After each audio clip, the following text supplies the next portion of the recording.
Olá pessoal, meu nome é Daniel Magalhães, eu sou auditor fiscal do trabalho. Estou aqui mais uma vez para falar sobre a minha carreira, a carreira de AFT e dados recentes do IBGE dessa semana, a primeira semana de fevereiro de 2018. Trouxeram que 70% dos trabalhadores domésticos são trabalhadores que estão envolvidos na informalidade, são trabalhadores sem registro. E que quase 60% dos vínculos trabalhistas brasileiros na atualidade são também informais. A OIT trouxe isso na última semana de janeiro e é um panorama que a OIT traça a nível mundial e que o IBGE fez o reflexo dentro do Brasil. E qual é a função da fiscalização de combate à informalidade? É aquela fiscalização que visa averiguar se os trabalhadores estão, em primeiro lugar, registrados, se quando foram registrados fizeram aso, se os recibos de salário, em regra, estão sendo assinados e, óbvio, estão sendo pagos dentro do prazo. Pode haver um desdobramento para a fiscalização de FGTS, pode haver um desdobramento para a averiguação de INSS, só do ponto de vista de ver se o INSS tem sido recolhido, porque não é nossa competência fiscalizar a INSS. Parêntese, eu abro aqui, que essa tem sido uma demanda da categoria para que exista uma fiscalização concorrente de INSS entre nós e a Receita Federal.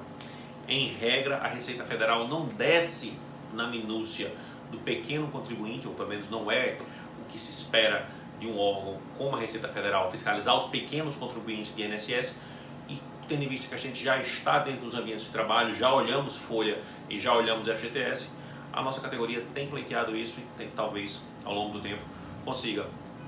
Em empresas muito pequenas há uma tendência à informalidade.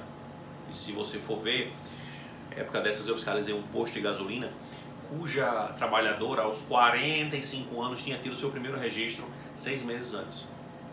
Uma pessoa como ela, com 45 anos sendo registrada a primeira vez, é bem improvável que ela venha a ter os 15, 20 ou 25 anos que venham a ser necessários para quando ela for pleitear uma aposentadoria. Possivelmente, infelizmente, uma pessoa como ela vai morrer trabalhando.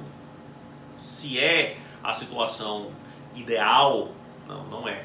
Agora, a gente sabe que muitas vezes, se não existir esse porta a porta, se não existir esse cuidado bem criterioso da fiscalização em ir em todos, ou pelo menos na maior parte dos estabelecimentos, para ver se há essa regularidade, essas pessoas passam sua vida laboral em vínculos precários. E quem não dá o registro a um trabalhador, possivelmente não lhe dá os outros desdobramentos da relação trabalhista. Provavelmente férias, 13º, recolhimentos de ordem geral, desdobramentos práticos, por exemplo, como proteção relativamente a acidente de trabalho, respeito à jornada. Essas pessoas possivelmente ficariam desassistidas se não houvesse uma equipe firme, uma equipe forte de combate à informalidade. São aqueles fiscais que vão nas empresas as menores possíveis, desde aquelas maiores. Na fiscalização, quando vocês chegarem lá, em nome de Jesus, vocês vão ver que o nível e a qualidade das irregularidades vai mudando conforme o nível da empresa.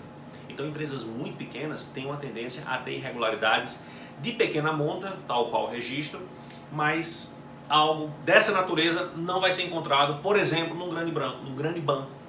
Se você vai visitar um banco, se você vai visitar uma grande indústria, provavelmente todos os empregados são registrados, mas a qualidade das irregularidades que aquele grande banco, no meu exemplo, vai ter, difere daquele pequeno empresário. Só que a atenção muitas vezes é levada ao grande e o pequeno é deixado de lado.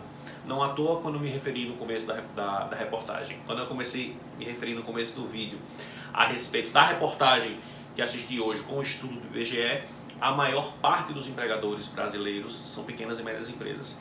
E a maior parte dos trabalhadores brasileiros são trabalhadores sem vínculo formal. É natural concluir, então, que a maior parte dos trabalhadores sem vínculo estão dentro das pequenas e médias empresas E é esse um caráter muito importante da fiscalização, de garantir àquela pessoa o registro.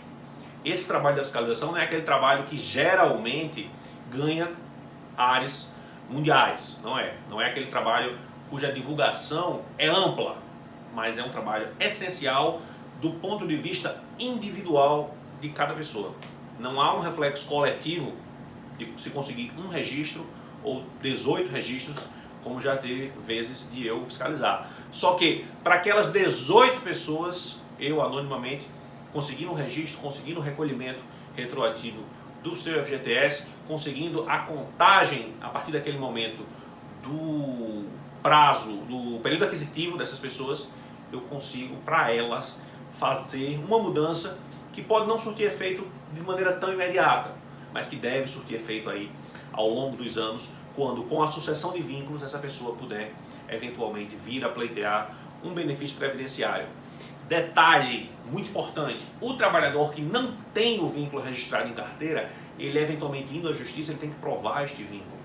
Se você tem a carteira assinada, você já tem, desde o nascedouro dessa relação, o vínculo estabelecido e, claro, é alguma coisa que se pode questionar do ponto de vista do empregador na justiça. Mas há uma presunção relativa, claro, de que a anotação em carteira de trabalho, de que o registro em carteira de trabalho faz entre as partes um contrato. E aí, para o trabalhador, também há essa garantia do ponto de vista processual. Se interessou por esse vídeo, assista os demais que eu estou gravando a respeito dos vários momentos e dos vários setores nos quais a fiscalização atua.